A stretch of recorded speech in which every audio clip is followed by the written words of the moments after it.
This is the Retirement Lifestyle Advocates Radio program. I'm your host, Dennis Tubbergen. Glad you decided to listen in today. Joining me in segments 2 and 3 of today's program is returning guest, Mr. Karl Denninger.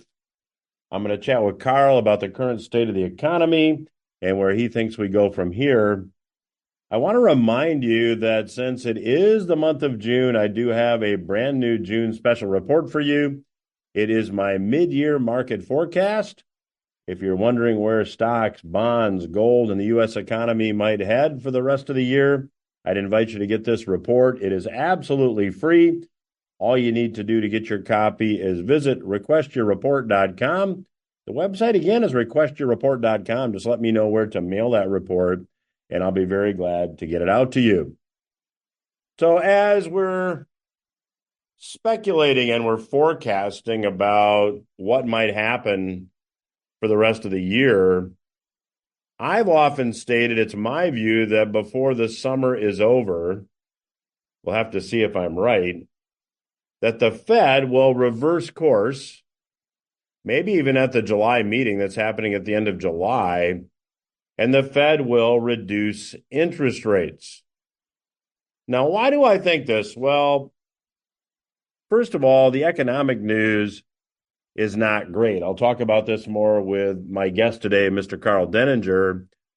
But the Bureau of Economic Analysis, as is typical, revised first quarter gross domestic product growth to 1.3%.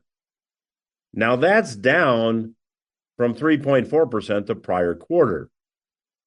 Now that is, in a word, an anemic growth rate. Now, that can be largely attributed to declining consumer spending, although inflation, at least according to the official inflation rate, it remains unchanged. Now, when we look at the data here, it's really helpful to look at the big picture. U.S. government spending is included in gross domestic product.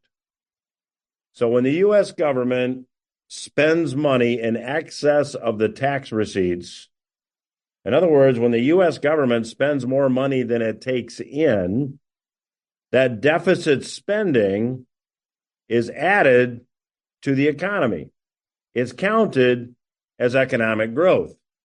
But it's really not economic growth. The measure of economic growth, gross domestic product or GDP, that increases because debt is accumulating, not because the economy is actually growing. Now, if you're not familiar with how gross domestic product works, there are a number of components in GDP. The first component, as I mentioned, is government spending. Added to that is personal consumption expenditures. That's money that you and I go out and spend to buy things. Added to that is business investment, and added to that are net exports of goods and services. So if we have a trade deficit, that reduces GDP. If we have a trade surplus, GDP goes up. Now, government spending, if we zero in purely on deficit spending, government deficit spending is expected to be about $2.4 trillion this year. And that assumes nothing changes between now and the end of the fiscal year. Now, since this is an election year, many of us can see the collective group of politicians in Washington perhaps pass some type of an election year stimulus package. Now, when you look at the whole numbers, the U.S. economy, as measured by GDP or gross domestic product, it's about $28 trillion. You can go to usdebtclock.org and see the numbers for yourself. Now, GDP, as I mentioned, includes all government spending, including deficit spending. So, if the United States were operating with a balanced budget, it follows that gross domestic product or economic output would be about $25.5 trillion. So, if the government did what the government of Argentina recently did to get inflation under control and operated with a balanced budget, we would see a decline in the economy of about $2.5 trillion. That is a deep recession. Now, to be fair, I don't know of any analysts, including me, forecasting a U.S. government balanced budget. I'm just not hearing anybody talk about it. Here we are in election season, and I have yet to hear one candidate talk about this issue, which is arguably the most important issue of our day. Now, if deficit spending continues, the Federal Reserve, the central bank of the United States, the Fed will at some future point have to become the buyer of last resort for U.S. government debt so the deficit spending can continue to be financed.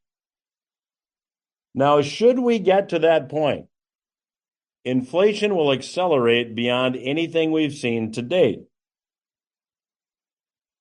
Now, I can't predict when we might get there.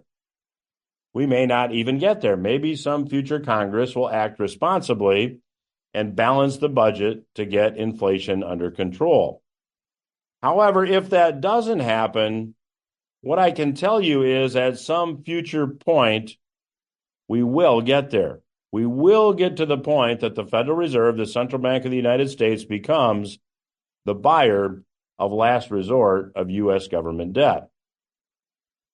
Now, when you study history and you look historically at incidents of inflation and hyperinflations that have occurred, one concludes that inflation builds exponentially.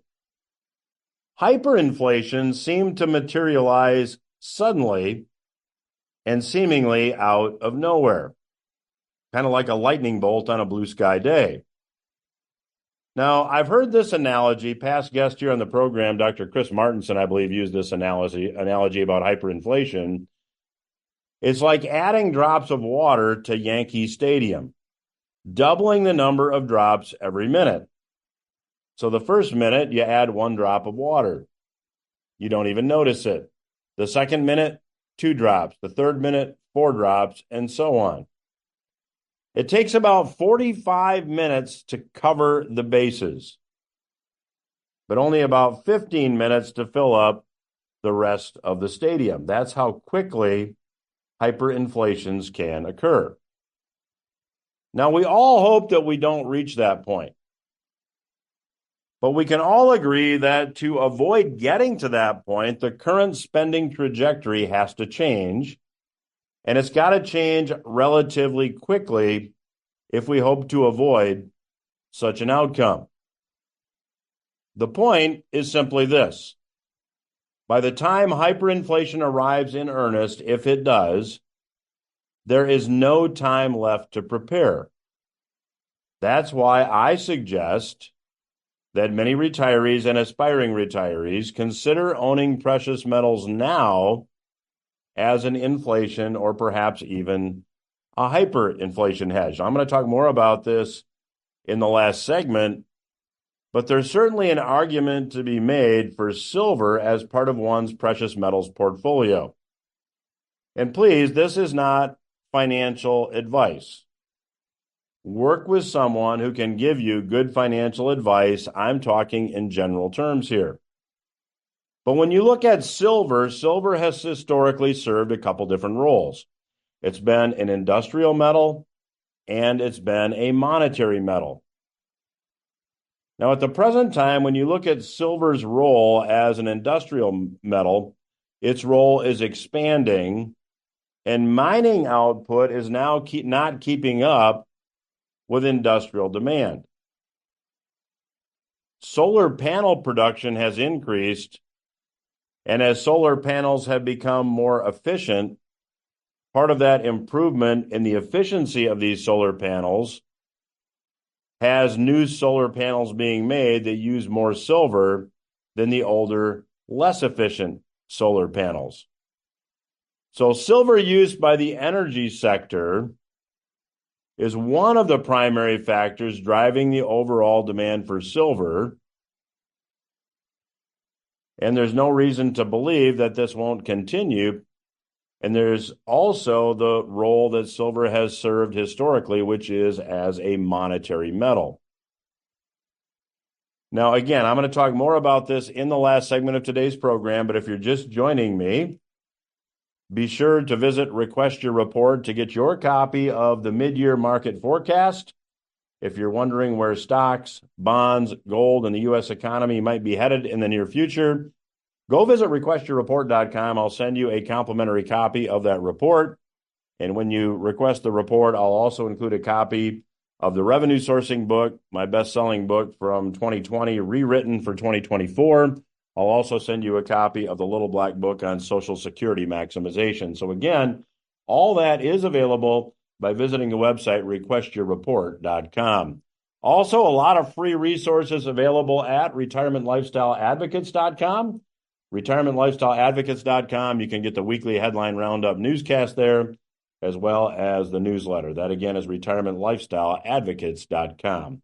I'll be back after these words with my special guest this week, Mr. Karl Denninger. Welcome back to RLA Radio. I'm your host, Dennis Tubbergen. Joining me once again on today's program is returning guest, Mr. Karl Denninger. I get terrific feedback when Karl is on the program. He is a prolific commentator on a lot of different topics, the economy, medical system, politics. You can read his stuff at market-ticker.org. The website, again, is market-ticker.org. And Karl, welcome back to the program. Well, thank you very much for having me on. So, Karl, why is this stock market still where it is? It's overvalued. We'll talk a little bit about the economic news, but other than prices are higher, seems like every other economic indicator is bearish, and yet we still have this market that refuses to decline. What gives? Well, I think the easiest explanation for that is simply the Pavlovian dog thing. We all know about the experiment, right? That, Pavlov gave his dog some steak, and the dog, of course, enjoyed the steak. And after he did this for a few days, he didn't have to give the dog the steak anymore. He just had to go somewhere near the refrigerator. And the dog starts salivating because the dog expects that it's going to get steak. Well, okay, there's a pattern there, right? I mean, it's not, the dog's not stupid. Right? It remembers what happened the last 5 times that you went to the refrigerator. So we've been doing this now since 2000, where every time that there's been any kind of an economic stumble of any sort, whether it was crazy amounts of wishful thinking at best and fraud at worst during the late 1990s, whether it was literal fraud in the mortgage business in the mid 2000s, or whether it was a virus that showed up in 2020, the answer has always been, whenever there's been any indication that there's going to be some sort of dislocation, first off, in many cases, the government causes it. Right? I mean, the pandemic was certainly that case. They forced people to close. Okay, people didn't decide on their own that they were going to shut their businesses down. All right, that's not what happened. We all know that. That was done at gunpoint. And so, but then, so now we've got an economic problem. So the answer is always to emit more credit, to spend money you don't have, basically run up a credit card. And we have believed for a long time in America that you can do this without limit. But there are limits. That's not true. It has never been true. Every nation that has done this eventually has had to pay for it.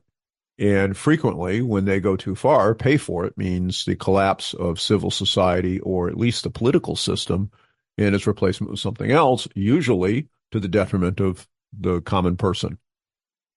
So, the markets seem to think that whenever there's a sneeze, that the rates will come down, the government will spend even more money.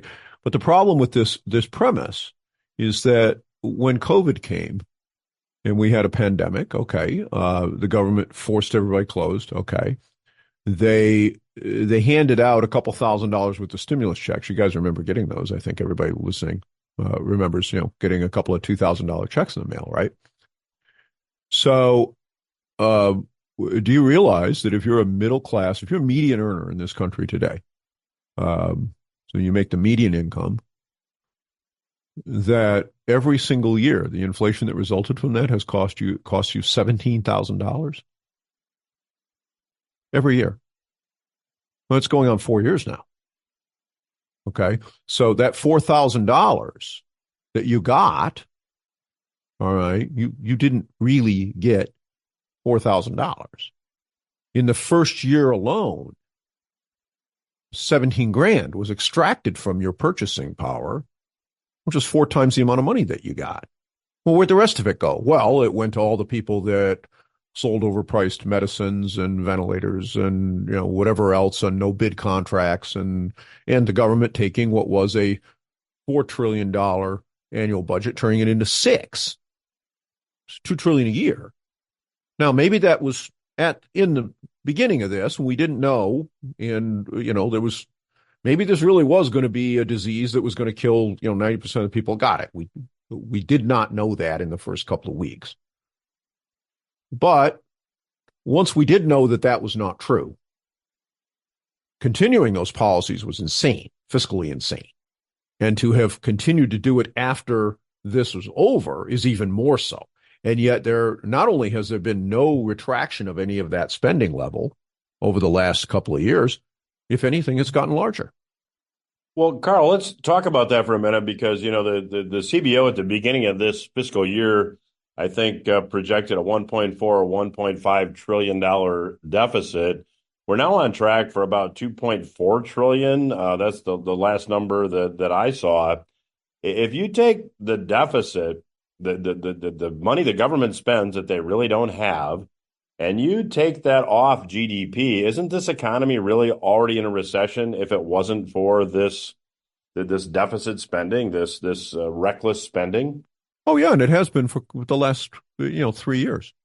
I mean, that's the economy. There was a very sharp decline when the government forced everybody to close, because obviously if you're closed, you don't do any business. So that that was not very hard to figure out, right? But that didn't stay around for very long. And then when you look at where GDP went and the recovery that happened from that, it was almost immediate. But from that point forward, the government has run a 6% of GDP fiscal deficit. Okay. Now, if you have GDP that expands at 5, that's -1. And if you're making an extra 3% a year, that's nice. It's -3 in real terms. Okay.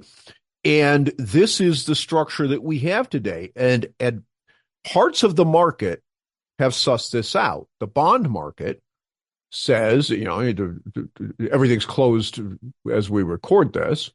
But the 10-year, the government will pay you 4.2% to loan them money for 10 years. And yet to loan them money for 13 weeks, you get 5.25%, basically 5.235 right now. That's a crazy level of inversion, and it's been going on for over a year.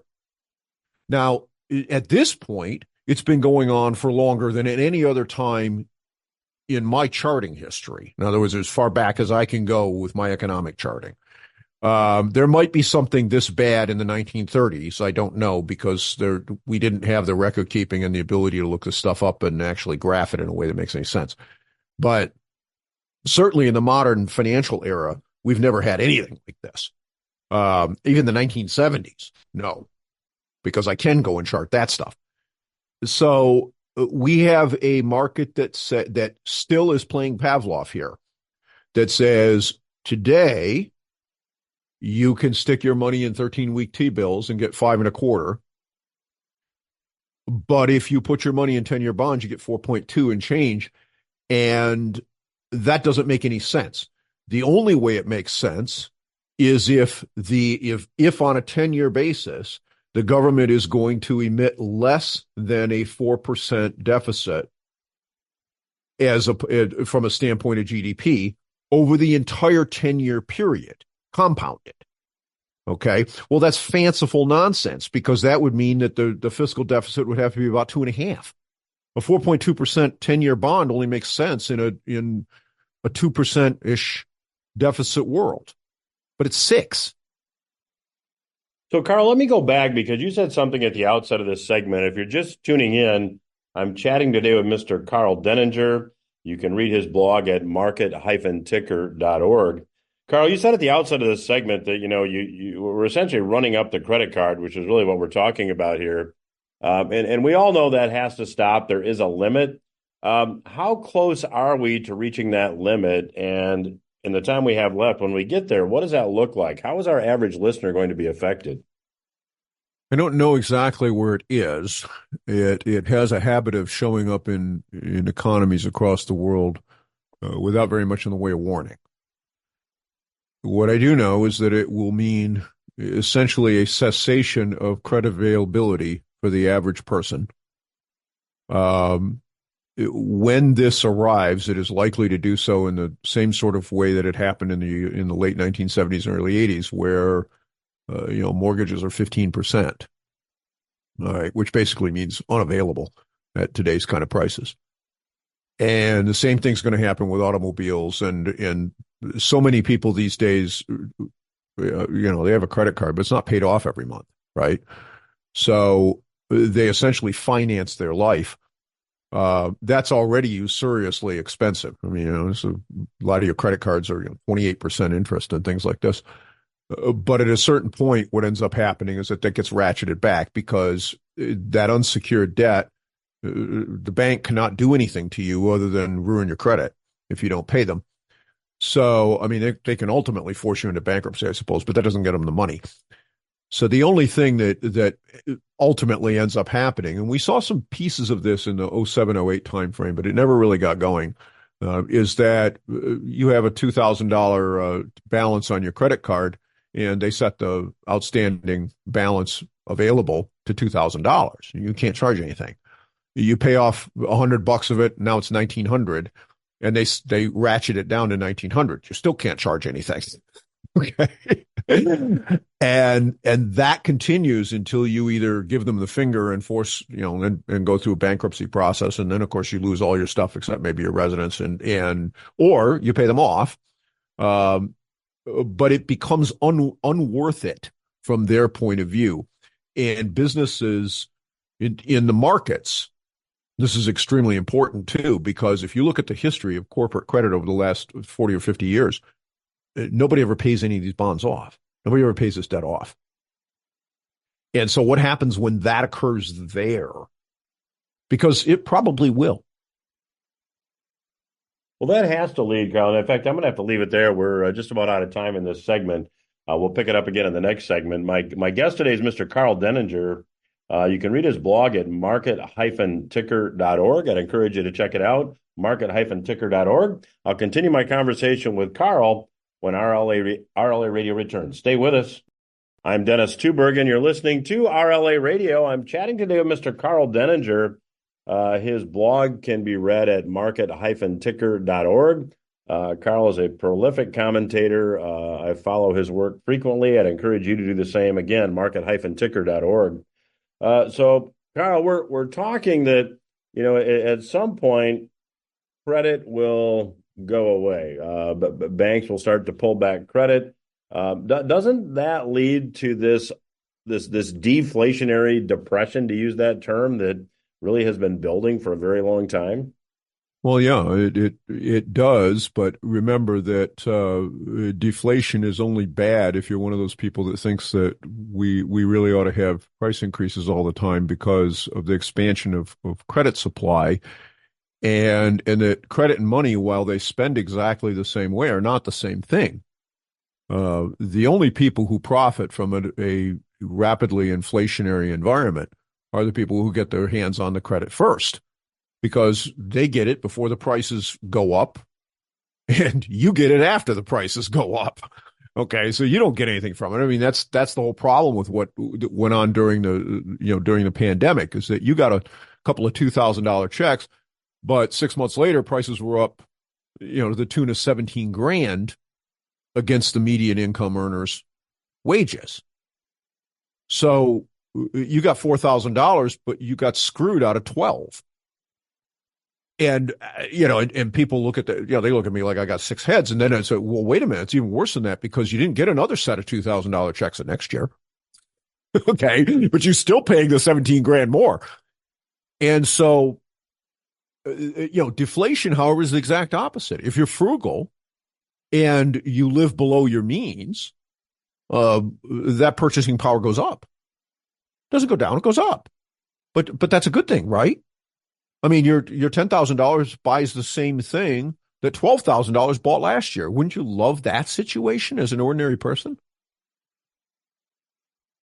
Yeah, so Karl, I know timing is rather difficult to predict, but I want to come back to that. But you also said something that really kind of struck me, and that is that with all this currency creation, with all this inflation going on, it really benefits the people that get the newly created currency first, to paraphrase what you said. And when every indication is that we have this wealth gap that's widening. You mentioned credit card debt. I think that there's about $1.4 trillion in unpaid debt on credit cards, which tells you the average American is using that as their emergency fund.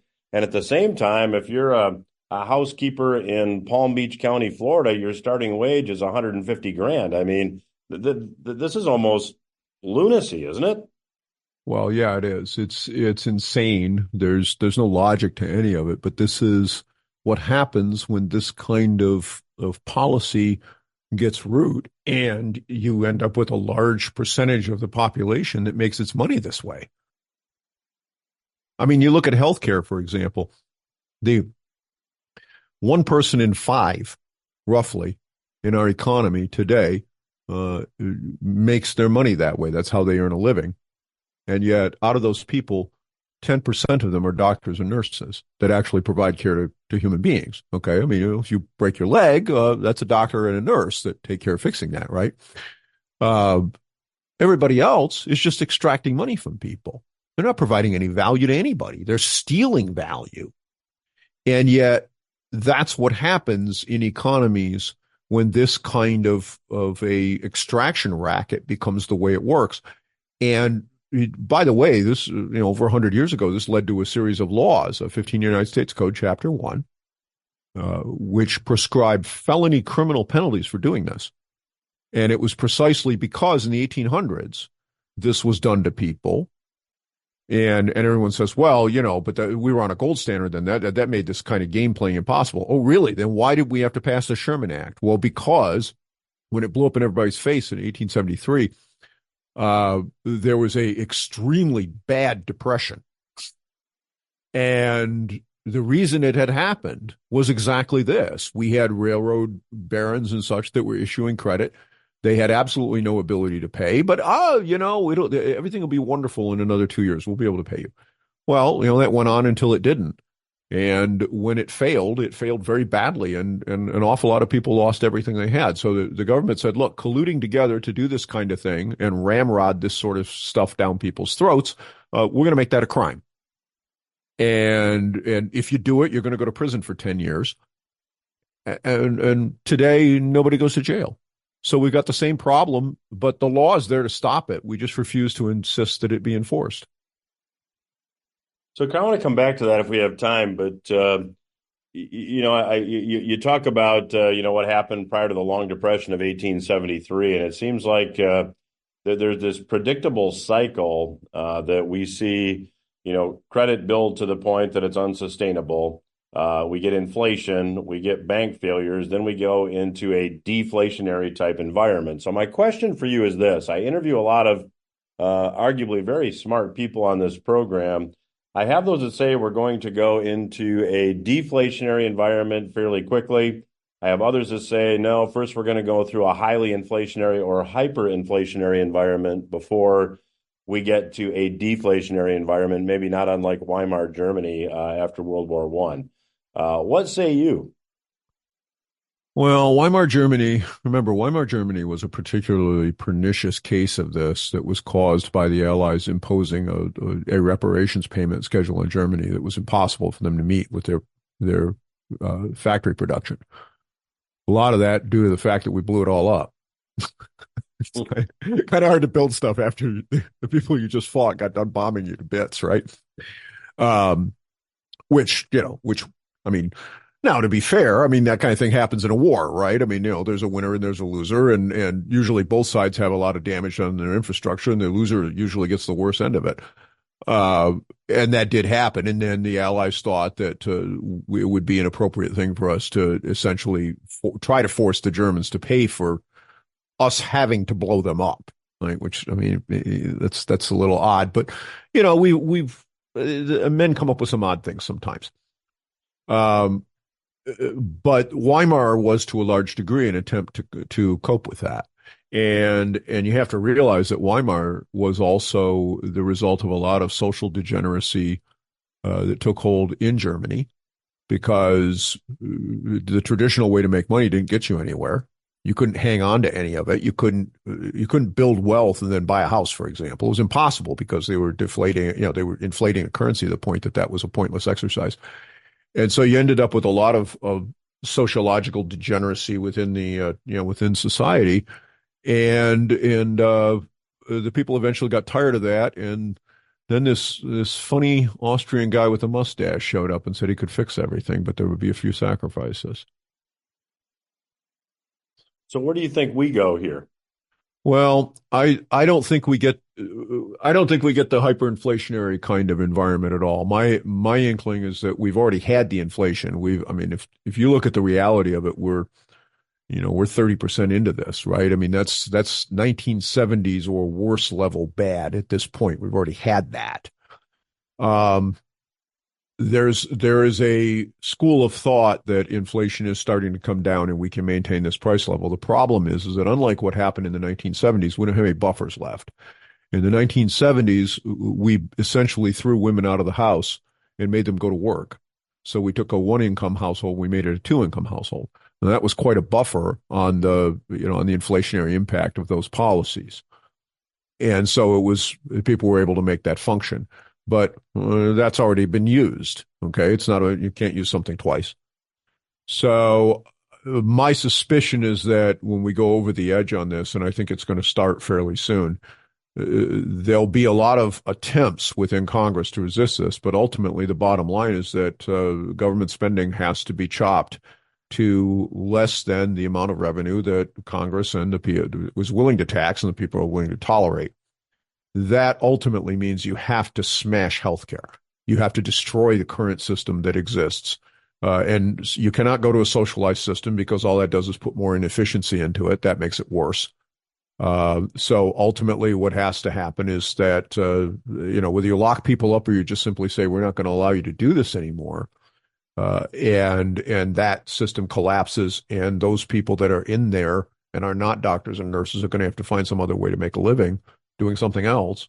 That's the only way out of the box that I can come up with. And it's just a mathematics problem. It's not a question of, my political preference. It's just when you look at the Treasury statement, where the money is actually spent, that's the only place that you can actually fix it. You could cut defense to zero and it wouldn't solve it. So, Karl, do you actually think that there is going to be a group of politicians that have the political will to actually say, okay, we've got to be Argentina here. We've got to balance the budget? Well, you can either do it or you end up with 50% of the country unable to eat, have a place to live, and they will take care of the problem by replacing the politicians, and they'll do it the old-fashioned way. So that won't be that might be done through voting, but it isn't done in a voting booth. There's the people that think that this is there was a photo op that Chuck Schumer did a few days ago where he had a picture of him allegedly grilling hot dogs and hamburgers, and he's a man of the people doing this. Well, this man of the people put a piece of cheese on an uncooked hamburger patty. None of them were cooked on the grill. And the astounding part isn't that he did that, okay, which means he's obviously never grilled a hamburger in his life, but that out of all the people in his office, from the person that took the photograph, the person that edited it, the person that runs his media campaigns, whatever, posted on social media, whatever have you. Nobody actually stood back and said, hey, dude, excuse me. Okay. None of them have ever been in a grocery store. None of them have ever grilled a hamburger in their life. None of them saw anything wrong with it. Does that tell you everything you need to know about the detachment level between Washington, D.C. and the common man? Great point. Great point. So let's just assume that the politicians don't do this, because I guess my take is that they're going to continue with the easy money policies until we get a highly inflationary environment, even a higher an inflation environment higher than we've seen. And then ultimately they'll blame something else, and we're going to have a reactionary reset. Can you see that playing out? What I see playing out if they go down that road is a civil war. And you don't want that. You ought to be willing to do whatever you have to do, including some really unpleasant things in order to prevent it.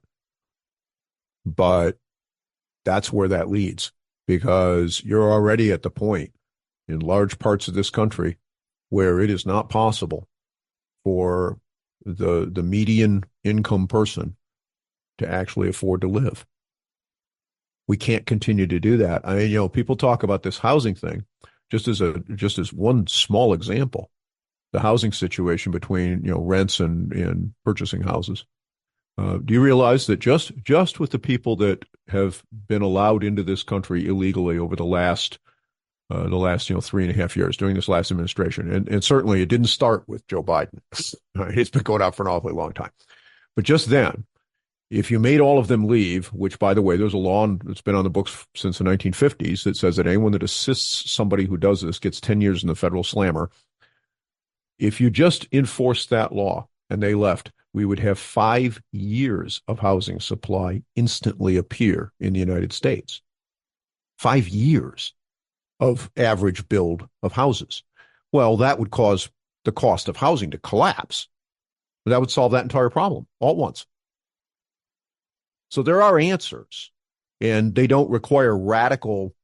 I mean, people say, well, that's a radical act. Well, is it when somebody's first act in the United States is break the law? I don't know that it is or it isn't, but the fact of the matter is it's been illegal since the 1950s to provide assistance to those folks.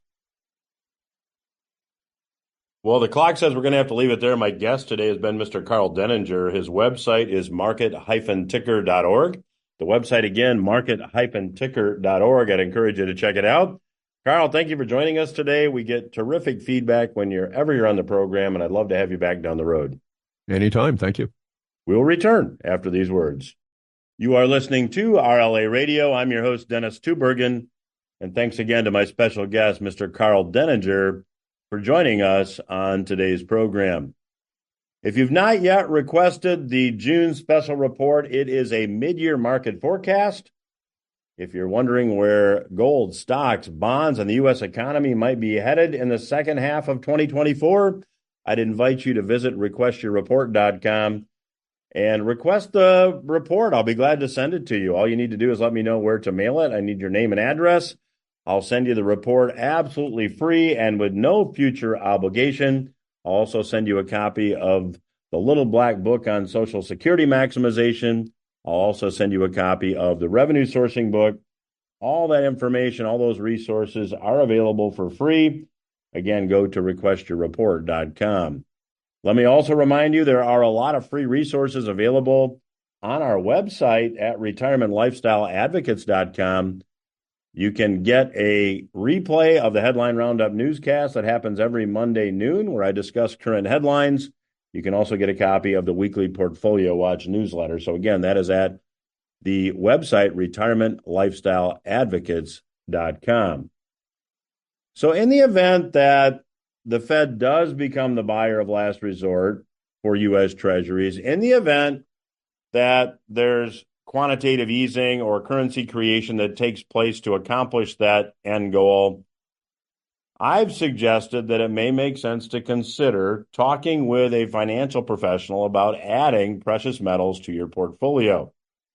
Now, in the first segment of today's program, I talked about the fact that silver can be a really good investment for precious metals as far as precious metals are concerned.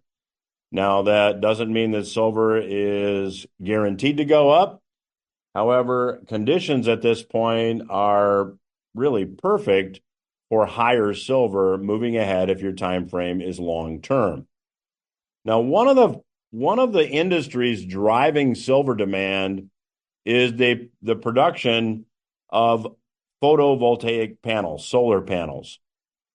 Industrial demand for silver in 2023, according to Mike Mahari, was 654.4 million ounces, and it's expected to be even higher in 2024.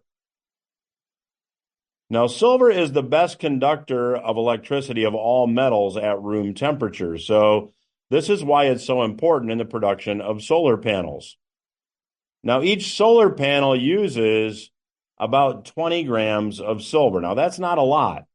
That's about 0.6 ounces, 0.643 ounces of silver to be exact. So that's a relatively small amount of silver that goes in each solar panel. However, that number adds up quickly when you consider the number of solar panels being produced each year. The solar industry used about 100 million ounces of silver in 2023. The solar industry accounted for 14% of total silver demand. Now, as time has gone on and solar technology has improved, more silver is required to go into a solar panel. So the technology that was around in 2020 called the PERC technology, PERC is an acronym standing for passivated emitter and rear cell technology. Each one of those PERC panels used about 10 milligrams of silver per watt. That was replaced by a different technology in 2022, and those panels needed about 13 milligrams of silver per watt. Now we have something called HJT technology, and that requires about 22 milligrams of silver per watt. So as time has passed and solar technologies have improved, silver demand has gone up because each of these newer, better technologies requires more silver to generate electricity. Now, by 2050, according to a research paper written by scientists at the University of New South Wales, solar panel production will use up to 98% of the current global silver reserve. So that's a long time in the future, admittedly, but as time goes on, silver demand is going to continue to increase. Now, there is a fairly large silver stock still available. However, these market deficits will eventually deplete the reserve of available metal. And in the next few years, we could see a significant supply squeeze, which could lead to higher prices.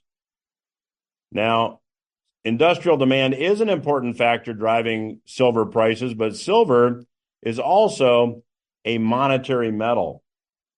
So silver tends to track with the price of gold as fiat currencies are devalued. So if you're bullish on gold, there's probably even a better reason to be more bullish on silver. That's about all the time I have for this week. Let me remind you, you can get a copy of the mid-year market forecast by visiting the website, requestyourreport.com. The website again is requestyourreport.com. I'll be back next week with another special guest and more information. Have a good week.